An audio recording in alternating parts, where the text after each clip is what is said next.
બનાસકાંઠાના અમીરગઢમાં ભારે વરસાદ પડ્યો। અમીરગઢના ઇકબાલગઢમાં વરસાદી પાણી ઘૂસ્યા।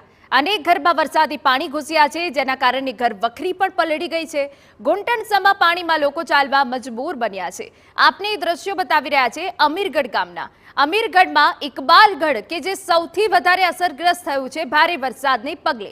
ઇકબાલગઢના અનેક જે વિસ્તારો છે કે પછી ઘરો છે, ત્યાં હાલ વરસાદી પાણી ઘૂસી ગયા છે, જેના કારણે લોકોને ઘર છોડવું પડી રહ્યું છે।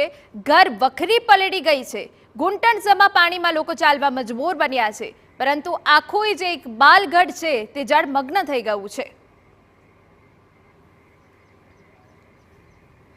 તો આપને દ્રશ્યો બતાવી રહ્યા છે કે જ્યાં બનાસકાંઠામાં વહેલી સવારથી ભારે વરસાદ પડ્યો છે। રેડ એલર્ટને પગલે અમીરગઢમાં સૌથી વધારે જે અસરગ્રસ્ત થયું છે ઇકબાલગઢ છે કે જે સ્થાનિક જે વિસ્તાર છે તે જળમગ્ન થઈ ગયા છે।